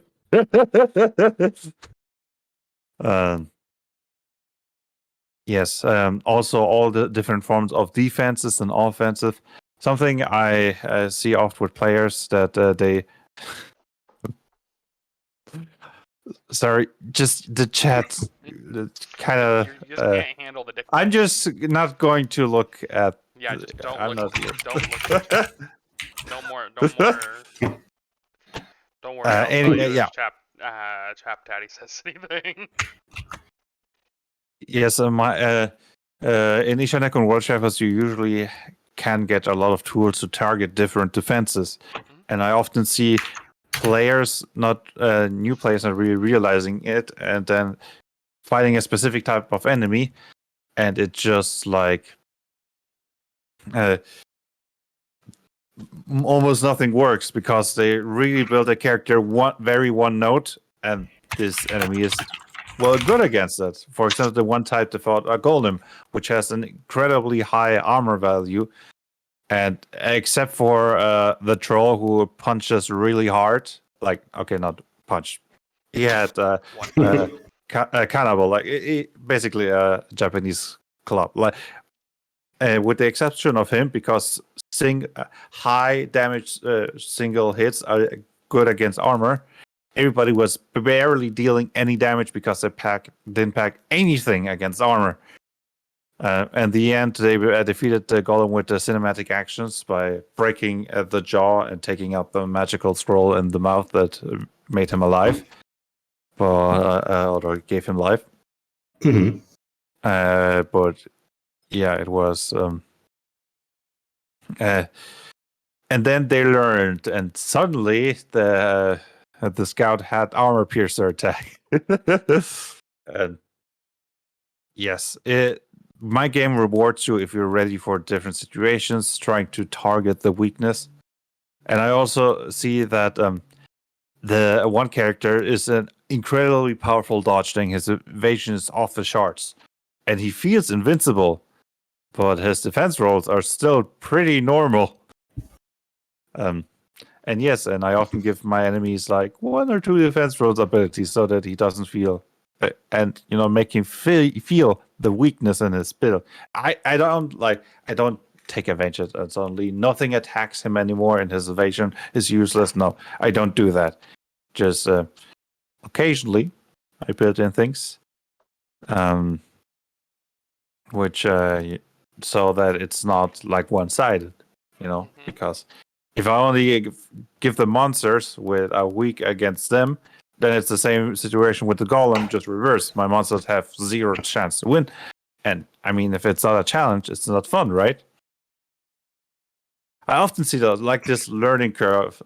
I have this caster player who has been in for I think just second session.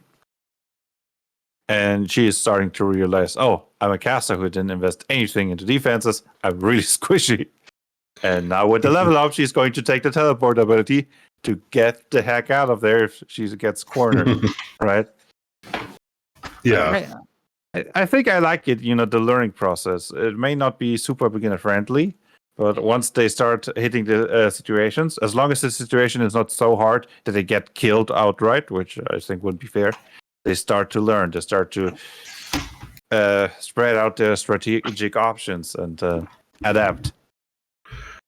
I guess something to ask you then about that would be how. So if my character dies, though, the next character that comes in, do they know about this golem trick, right? Or how do you handle that? Do you handle that from a player standpoint or character by character? And I bring this up because I ran into this in a couple other chats that I was in of this kind of in-game knowledge. If golems are popular and common in the world, then people should kind of know some of these things ahead of time, right? Like, I think a lot of what a lot of GMs call metagaming is players taking advantage of the idea that there should be knowledge in the world. Just like all of us here know how to kill a werewolf, right? I'm never going to run into one, but if I do, I'll get my silver bullets. Wait, you've never ran into a werewolf? Oh. Sadly, in Pacific Northwest, I got Sasquatches everywhere, but no werewolves. Just lousy with them. I go out, there's Sasquatches all over my trash, and I have to throw rocks at them. It's the worst. I've heard that's bad. Like, you got to put rocks on top of your trash so the Sasquatches get in. Everybody knows it. Wouldn't the Sasquatch be smart and strong enough to just take the rock down? Sure. Stop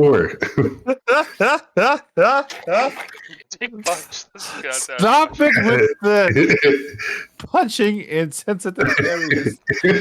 Come on. Fine. Damn it. We've killed him. I know. It's okay. But yeah. So how do you handle in your game?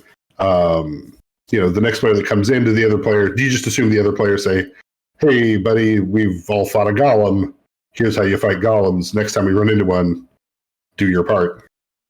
Well, the problem with the golem wasn't specifically that it was a golem. It's the problem was he had an extremely high armor value, and the problem was less the character knowledge and how to handle high armor targets. Unless you say they're barbarians, they don't wear armor, therefore they don't know what armor is. Joking aside, you could argue that an experienced adventurer would know their enemies with full plate armor, right? And I should have strategies against such situations. And those tactics would also work against a golem. You have many different options to circumvent armor, be it armor piercer attacks, armor piercer upgrades, poison damage, psychic damage, just hitting the enemy really, really hard once. Casters are usually good at that. Or, find weaknesses and target those. Yeah, I guess I was asking because you said they defeated the golem with the cinematic action. Yes. So a new player joining their group, would it be safe to say like they can now use their cinematic action to, I guess, quick time event fight this golem to get around kind of those? Now that it's an exploited known weakness, right?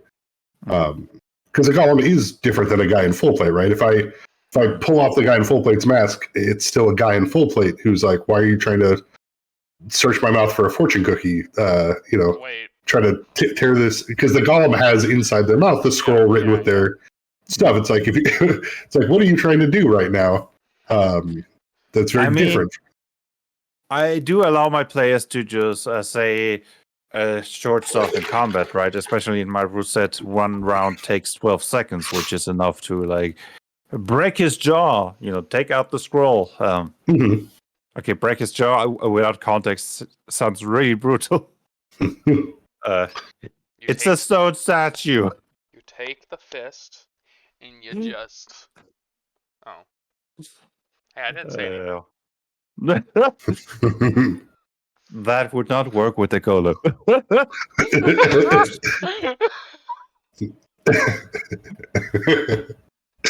Oh goodness. Yeah. That's really hard. That's all you gotta do. Yeah. Yeah. So. Go ahead. You have more to say? I not really just I wanted to say the final thought. I heavily encourage tactical gameplay, and the difference between somebody who just I got this ability and I'm going to use it against every single enemy, and somebody who knows, okay, this enemy has this weakness, I target that one. It's a big difference. Mm-hmm. Yeah, it is very much a big difference. Yeah, words. I wanted to throw my own thoughts about the meta thing, because I mean, I think that's a really good question just for difficulty in tabletops in general, just because it is one of those things that we in tabletop should be thinking about, be it design or play, of meta knowledge, because, well, meta knowledge will always exist, and the people who say that you shouldn't use meta knowledge to a point, I actually do have somewhat of a problem because of that whole spiel that you said, of Jeff, of like, well, if it's common everyday things, you should know it as a player. So far as in some of the games that I've ran, I've handed players packets, not expecting them to read them all, but of just, this is just some common world knowledge that you should know, so that when these things pop up in the game, you're not completely, we have to stop and me explain the things. Here is just some things I know that might pop up, right? And That's dope. That's a really good idea. Yeah, it takes a little bit extra time for me on prep work, but like as stated earlier in the thing, I'm big on prep work anyways for running my games. So, because to me, like, meta knowledge, things like that is useful. You really shouldn't need a roll to know if you know a thing unless it's something that would be hidden, right? If it's common knowledge, it's common knowledge, and no one should need a roll for that. It's just like, if it's common for people to be able to jump 5 feet away from where they're currently standing, shouldn't need to roll that, right? And that's just same thing when it comes to knowledge, the same thing when it comes to other things, is like, it's common. There is no risk. So why not get that information out? Why allow them to not have that information? Yeah, when they stumble about in my games upon information they should know, I usually still make them roll, and if they roll well, I give them more details that maybe it's not common knowledge, right? And if you don't roll well, it's more like the myth, the legend, what you hear, and maybe it's not 100% accurate. Yeah, my thing is more of like, if you had a creature that's like as common as dogs are here, right? Like if we was doing a modern day game right now, like we was playing Nova Archaic, and you walked up to like a pack of wild dogs, I'm not gonna make you roll to know what wild dogs are, right? Or what they're capable of. You should know, well, they're dogs, they're probably going to grapple me with their teeth, right? Protect your throat. Yeah, no, you would know those things innately, and that's kind of my point. Yeah, you could roll if you want to roll to know more, maybe about like specifically these dogs.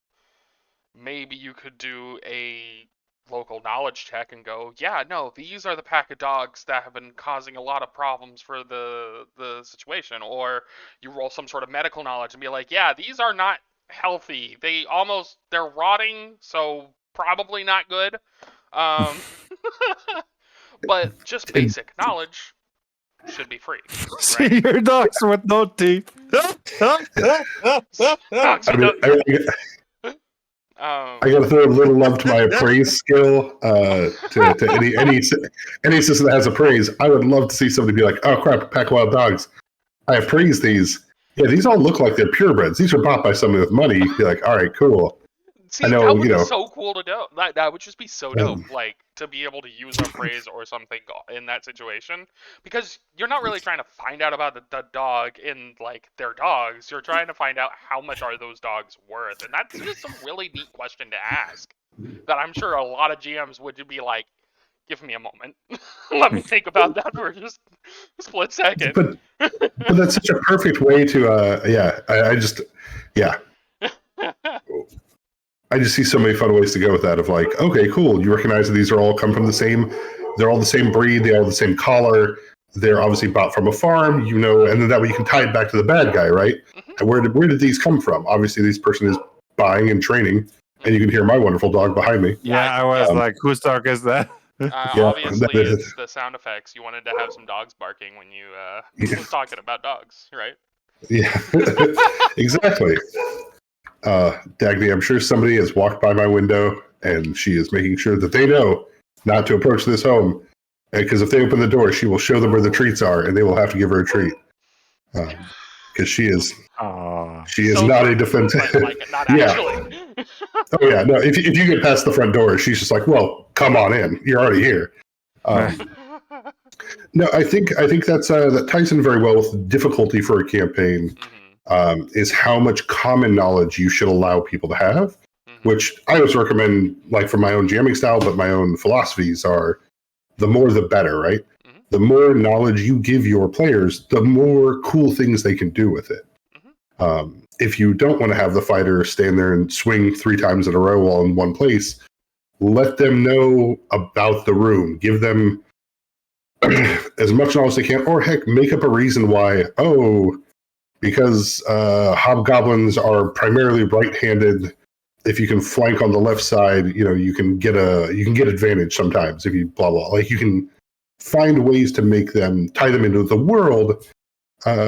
Common knowledge that might make them do more interesting things, and that's especially part. I mean, any way to give knowledge to your players, I think, will always benefit the game, without necessarily having to make it harder.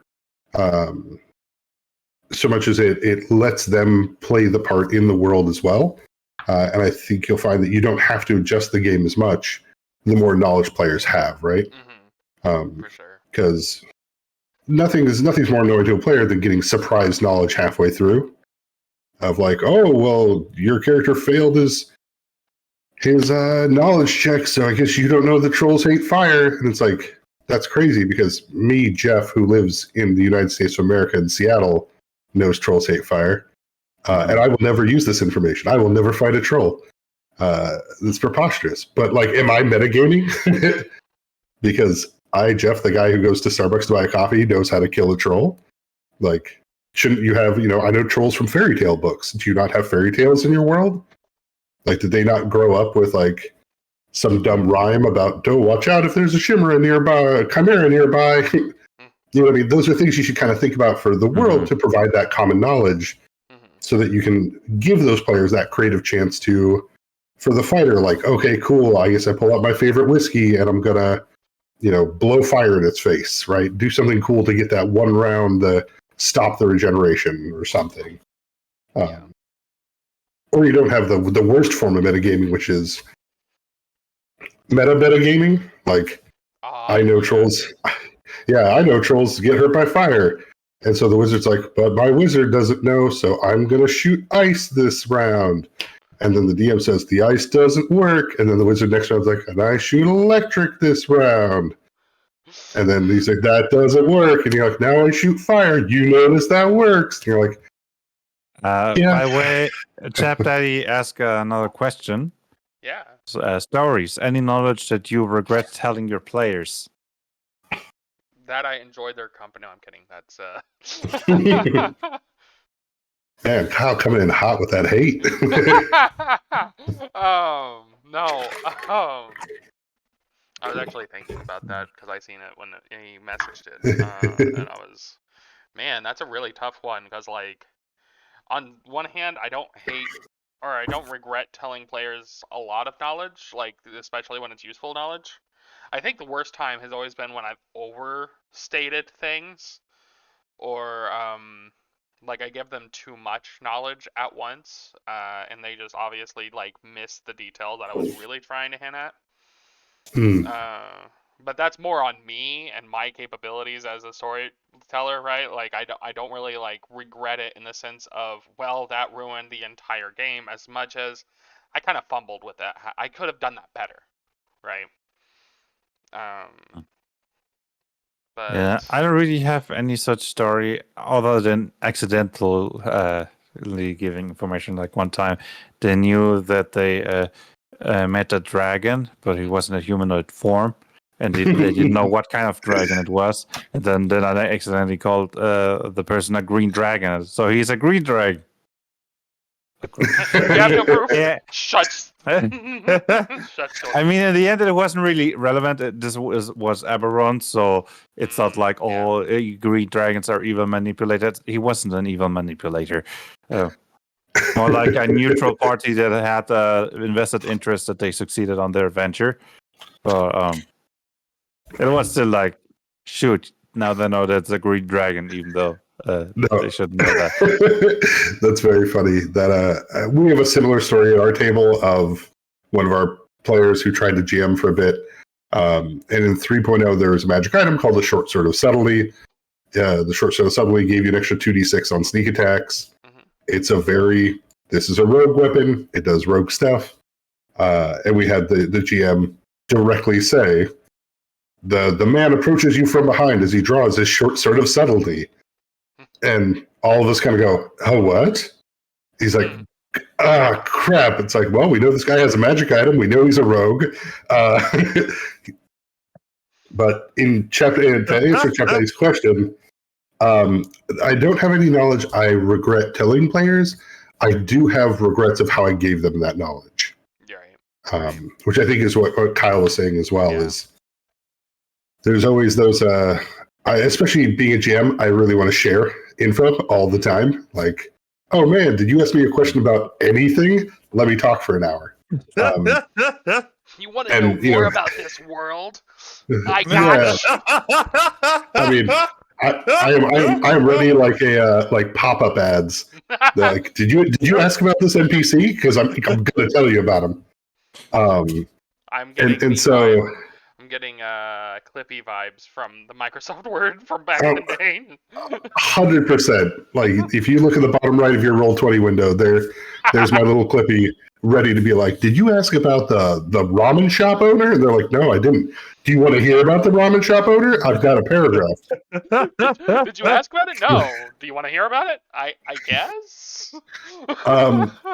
Yeah, and I know I've definitely accidentally overloaded my players with they ask a question, and I'm like, oh, okay, well, sure, I can give you that. But because of the way my notes are written, I also seem to have 4 of the things that might tie into, which really means, like, remember that guy in the first episode where you knocked his car off the side, and then you stole his car after you beat him up? Yeah, well, this is the guy who runs the ramen shop is the cousin of that guy, and they're like, oh, crap, well, damn it, I guess I know all this stuff now. It's like, yeah, that probably didn't have to happen.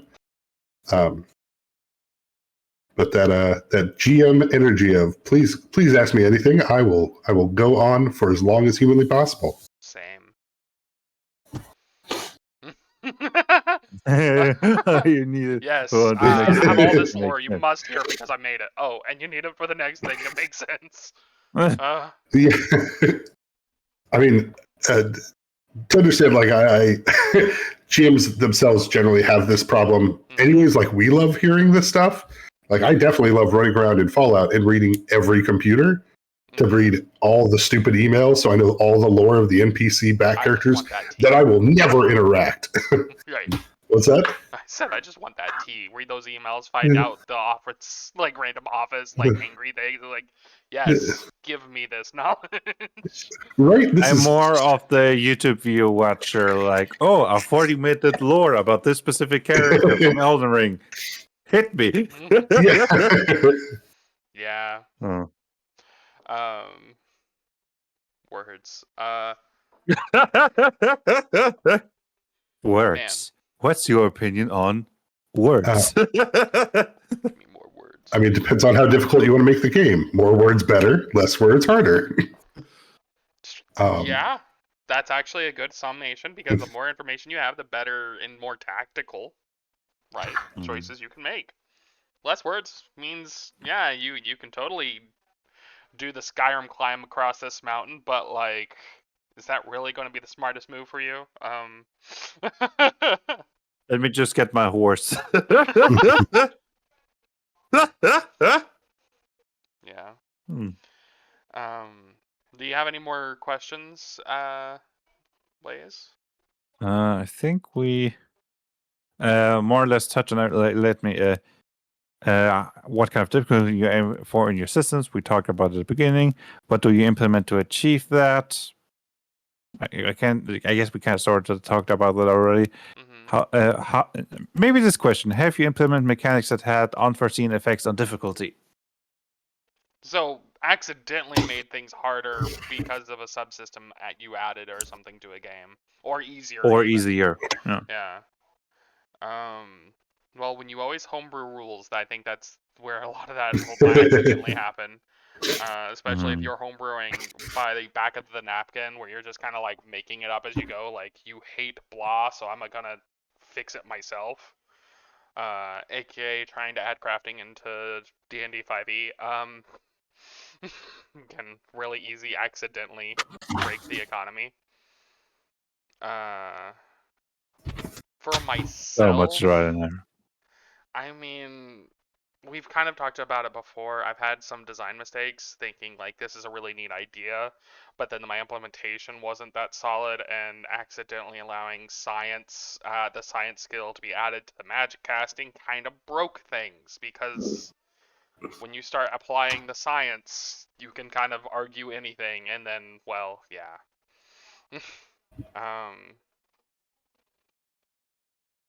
But I know that I really like the idea of synergistic skills in that sort of sense. So it was just one things that I'd had to kind of go back and readjust. Made things too easy, but it wasn't what I wanted, right? So I don't. Other than that, I really don't have too much to say on that. What about you, Blaze?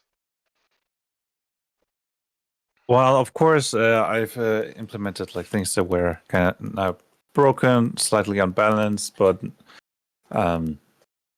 one thing that comes to mind was when there didn't used to be a limit on your set based on your level, but just like a general maximum stat, and everybody just leveled up stat and had like an early boost in power that was way too high.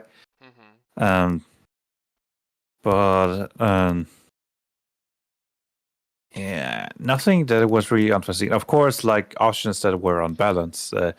Crit builds, especially with the snake spirit buff, used to be way too powerful. Now they have nerf. Now I nerfed it, and now it's decent. If you're lucky, you're really strong. If you're unlucky, you're medium to bad. Yeah, which is a crit build is supposed to be like. You're sacrificing reliability with higher highs and lower lows. What about you, Jeff? Accidentally homebrewed something that Oh man, yeah, you know it.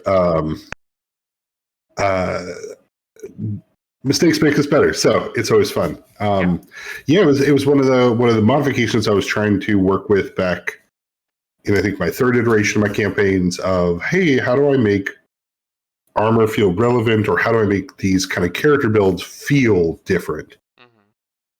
And so that's where I introduced kind of the at first, I think the homebrew rule I tried was base stack can be applied to armor class as a dodge bonus. So that way you could build characters that don't have to wear armor. Like if you wanted to play the fighter, because it always drove me a little nuts that, like, man, after 10 levels, this guy still doesn't know how to dodge this loser's burning ray. And the wizard somewhere was like, pew, pew, pew, I'm doing it, guys. I know nothing about combat, yet I can hit everyone perfectly because magic's the best. And that introduced kind of a weird problem for characters like the monk, which are already an unarmored class that gets an extra stat to their armor. So I ended up having a very odd moment of every monk had really high AC, higher than everybody's. The rest of it, yeah, I mean, they still can't hit worth crap, and they're still kind of a lame class. So yeah, you got a dude running around who's basically, I don't know, Sonic the Hedgehog. Like, I'm really fast and you can't hit me, but I'm effectively useless except for my one-liners. Spider-Man? No, that guy's great. He's got a job. Sonic doesn't need a job. He's collecting all those golden rings. But yeah, basically, it let the world have a bunch of Spider-Men, but without any of the offense that lets Spider-Man do cool stuff. Yeah. So I ended up toning that down, making it half base stack so it could still provide that bonus. That's where I brought in the armor as non-lethal conversion rule. So wearing armor now means you take non-lethal damage versus lethal equal to the amount provided by it. So it makes it easier to heal for being hit if you have armor on. Which that homebrew rule still means you still pass out the same amount of hit points. Doesn't change the character, but it changes how it feels and makes it so your fighter character, wearing full plate, gets stabbed with a dagger, takes 4 non-lethal because it can't penetrate the armor, and non-lethal comes back character level per hour as opposed to character level per day with normal stuff. So you can kind of have a character that uses armor play for a lot longer before they really need to rest because they're kind of turning half their hit points back into real HP through those modifications. But the dodge one was just a huge, oh my god, I screwed that up bad. Mostly because it didn't change anything. It just made one class that doesn't do much too hard to hit. So it just really threw off kind of the balance, but not in any good way for anyone. Like, players didn't get to do cool stuff. I didn't get to do cooler stuff. It was like, oh, you just can't touch that player. Don't worry about him. He's just going to stand in the corner, though, and flurry of blows. Yeah. Let's see here. Mostly a lot of my modifications to any things like this have always been towards defense. One of the bummer things I think that comes up a lot in Pathfinder as well as D&D rules is that offense is always the way to go. Yes. It is infinitely more important to win initiative, power attack, charge, and chop the guy's, arms off on the first round than it is to do anything creative, right? And since defenses are so low, you just want to spam that kill button in order to hopefully get out of the other end of the combat. So a lot of what my modifications have always been is trying to build in defensive options for players to be able to have tactics, because it's tactics requires both, right? You need to have an offense, you need to have a defense, you need to have ways to apply it, and if you don't, then shit, everybody play rogue. Right. Person at the bottom of the initiative gets the most sneak attack. Go. Yeah. Yeah, I do wish there was some more tanky. There was more tanky stuff. Yeah, I totally get that. Especially in like D&D, martial characters are just so limited. There was something I really wanted to fix with Ishan Neck on World Shapers. If you mean tanky in the sense of being able to take more hits, I got a lot of those passive tanky builds, active tanky builds. Then there, of course, the tank build, as in I protect my allies. I also have like 2 of those, but you can also, with the right talents and abilities, can basically make any defensive character into a tank. It's yeah.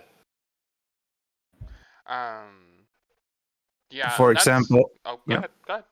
Yeah, just for example, in my current campaign, the Barbarian campaign, there's one guy who is taking the Drunken Master, which actually doesn't drink alcohol, which is kind of funny that he role plays it that way.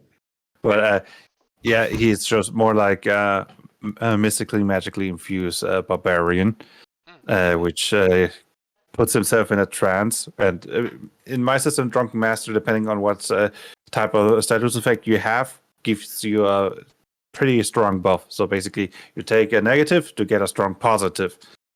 And he basically specializes in evasion. And thanks to the extra evasion he gets when he has a mental status effect, he has an absurd evasion, and he uses taunts to taunt the enemy, so that they have a disadvantage if they attack anybody else other than him. And he's a pretty effective dodge tank that way. Okay. They are counterplays, of course. Taunt doesn't work against area of effect attacks if he is also in the area of effect. Yeah. And stuff, but I think I want to make sure that every strong tactic has a counterplay in my system. If I see a tactic that it's really strong, if I find at least a handful of counter tactics, I'm saying, okay, it's still balanced because there are ways to counter that. Yeah. Which is good. That's a good part of the common practice of balancing, right? and I actually think that this topic is kind of timely because in the Pathfinder 2 community, there's kind of a huge discussion right now about how one evaluates class options. And I don't know why, but you two just switched places, and that was really neat. Yeah, I'm Yeah. also like confused. What happened? Discord is weird. I don't know what happened. Substitution jutsu. What was I saying? Oh, there's actually a huge discussion right now about class evaluation, about player option evaluations, because one of the common things, because a lot of Pathfinder 2 players are arguably, there is a lot of people in Pathfinder, not even Pathfinder 2, but just Pathfinder in general, where they are meta gamers. They are the people who like to do the math to find out what the best option is always, right?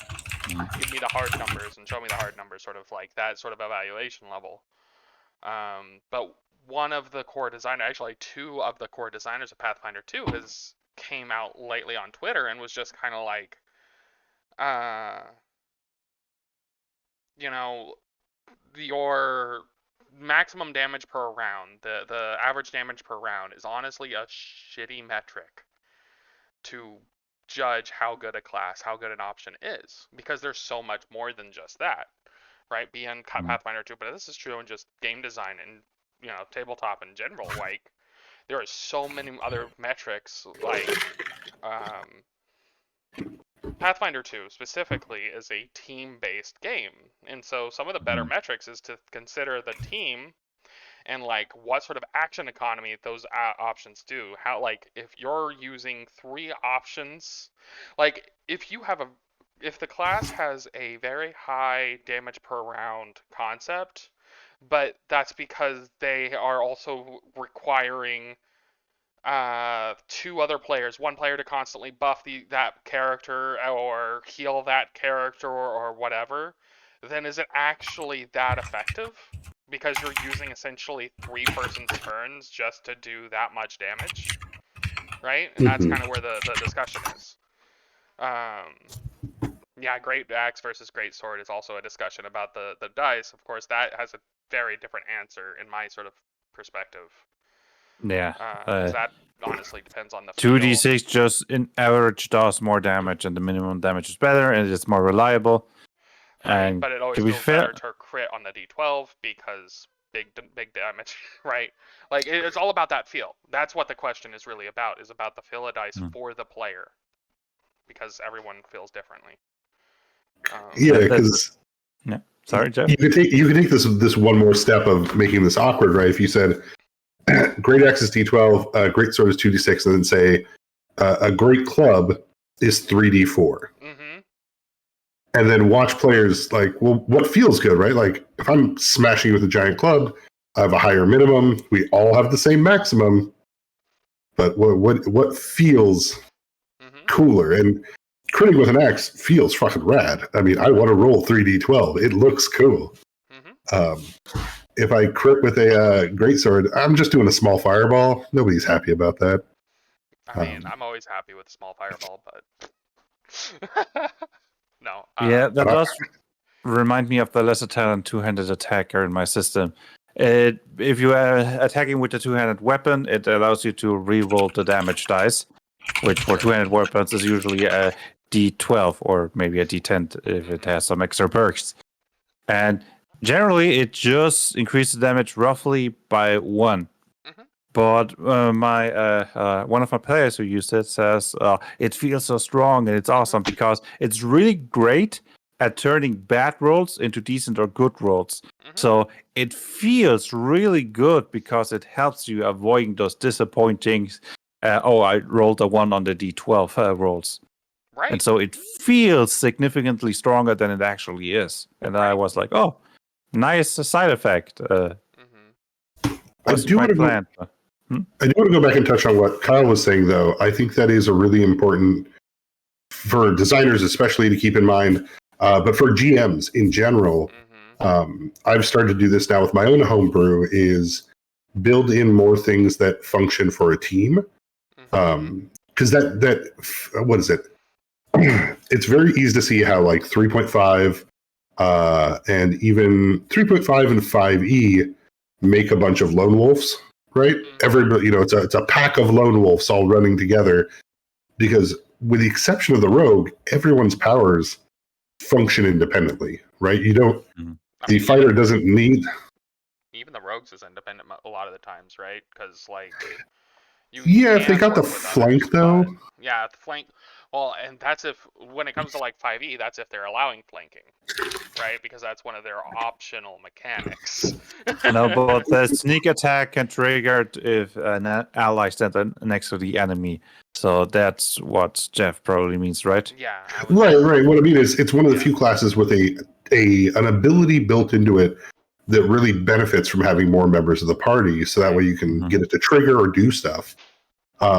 Pathfinder 2e does a way better job of saying, hey, you got 4 people, let's make that fight scene from a Marvel movie where, one guy's throwing the hammer, the other guy blocks it with the shield, this person jumps off the back of the Hulk to do this, so that one person if you do it all... Yeah, exactly. One person gets to be the Hulk, also cool. But it's neat to imagine if you do the game right, if you use the tactics correctly, you should be able to almost get a floating bonus that you can apply towards whatever character you want to have the spotlight, right? You should be able to okay, cool, Monk, what do you want to do this round? It's I really want to try to do slide through the legs, grapple, throw them on the floor kind of thing. It's okay, cool, Fighter, you go first to give me -2 AC, Wizard, you go next to give them the Monk a +2 to hit, Cleric, use 1 action to heal yourself, and then 1 action to provide an additional -2 to the monster, so that way the Monk gets in there with effectively a +6. They'll probably be able to pull it off, and especially if they get 10 higher, then they pull off a crit version, and it feels dope. And I feel I would hope with D&D 1 or whatever WotC's trying to do now, I would hope that they read that and took lesson from that you need to start baking into these classes how they work with the rest of the party. Because that's what's going to make the game interesting. And that's also partially, which comes back to that Marshall versus Caster problem. A high-level caster of Druid, Wizard, anything, after level 9, doesn't need the party. I can use Unseen Servant, I can summon monsters, I can teleport, I have so many ways to interact with the game outside of the other players that players are honestly going to fail me more than my own spells. So why have friends when you can have zombies? I mean, that's always a statement. But that's what I mean, though, is that if those the cool parts of that game, and especially your systems lean into it, of giving people reason to interact with each other in order to accomplish things, that's the better part of this game. And I think we lost track of that, maybe because these games are built in America, where we suffer from a hyper individualism. We suffer from hyper individualism. So we want every class to be an island unto itself, but really that's unrealistic and boring, right? Especially when certain classes get limited more than other ones for the same stuff. Right. So, yeah, I guess I'd say I really hope I like the Pathfinder 2e part about working as a group, and I really hope D&D is paying attention to that moving forward. I think I really 4E was great for that, though. I really hope that it's also being paid attention to, because one of my favorite, Pathfinder 2 isn't the only other one where teamwork was considered. One of my favorite feat concepts from Pathfinder 1 was teamwork feats. The only bad part I hated about them is that 2 people have to take them to get the benefit. Right? Just because, go ahead. Oh, I was just... No, finish your thing, and then I have a thing duct tape to that. Okay, I just really like the concept of the teamwork feats, because it's man, if I wanted to play a sniper, in real world war concept, having a sniper, you always have a spotter, right? You always have a friend who will be your lookout so that you can do your sniper work. But in almost every tabletop, that's impossible to pull off, because there's just no benefit for you to really have a friend be your spotter. But with the teamwork feats, you could easily argue do that, but I mean, then you both kind of have to like have that meta build session of like, well, let's do that. Then we take these feats, and then that can kind of also hinder you when it came to those in particular things. But it was just a really good idea that I just think the execution wasn't fully baked yet. So. Yeah, what I was going to duct tape onto that was, funny enough, I also love teamwork feats, but I think this might be a place where 3.5 did it better. They had their teamwork feats, which simply said somebody takes the teamwork feat and they are the leader. Everybody else in the party can qualify for it if they spend 1 skill point in the skill associated with that teamwork feat. So it didn't require them to take a whole feat, but it was like, hey, you could take, I think there was like a group stealth feat that said everybody who's part of your squad that is benefiting from this technical or this teamwork feat, the leader rolls stealth, and that applies to the whole party. But everybody had to spend 1 point in stealth in order to benefit from it. It's like, cool, that's an easy investment for most classes, and lets them take part of that, right? Like, you can make a really cool character with a bunch of teamwork feats. But yes, things like that I think are very key towards making the game more fun, because it's the assists, right? Like, it's those things that really sell on the enjoyment of the game together. Right.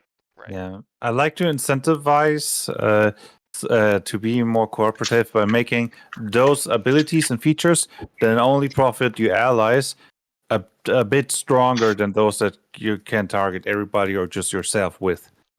So we are technically 9 minutes over the limit. Like, we're talking so nicely, so I'm kind of almost feeling bad for pointing that out. Understandable. Yeah, I mean, this is a fun topic. I mean, we kind of expanded into other areas, but I mean, that's what happens with these talks anyways.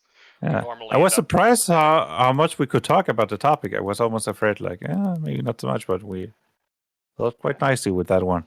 I feel like there's even more stuff that we could have talked about. Yes, but, like, wanting to definitely guide the conversation a bit was a little, But we'll go ahead and end it here. I know that, like, keeping consistency on the time, and I know that, like, we have other things that we probably want to get done today.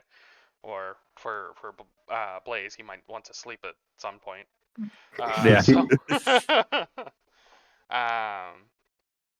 Yeah, we'll go ahead and go by. So for everyone here, Jeff, do you want to say again who you are? I know you've probably done that. You've done it like 4 times that you've been on here, but like just kind of like how people can chat you up and whatnot. Yeah, hey everybody, I'm Jeff. I'm the GM of the Big Campaign Stories podcast. You can reach us on Twitter, Instagram, YouTube, all the usual nonsense places, but we're most active on Twitter at Big Campaign Pod. Okay. Awesome. Possum. Okay, cool. I guess we'll go ahead and end the stream.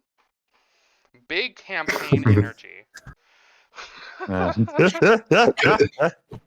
quote the song that I put in chat, motherfucker talk shit, better punch him in the dick. And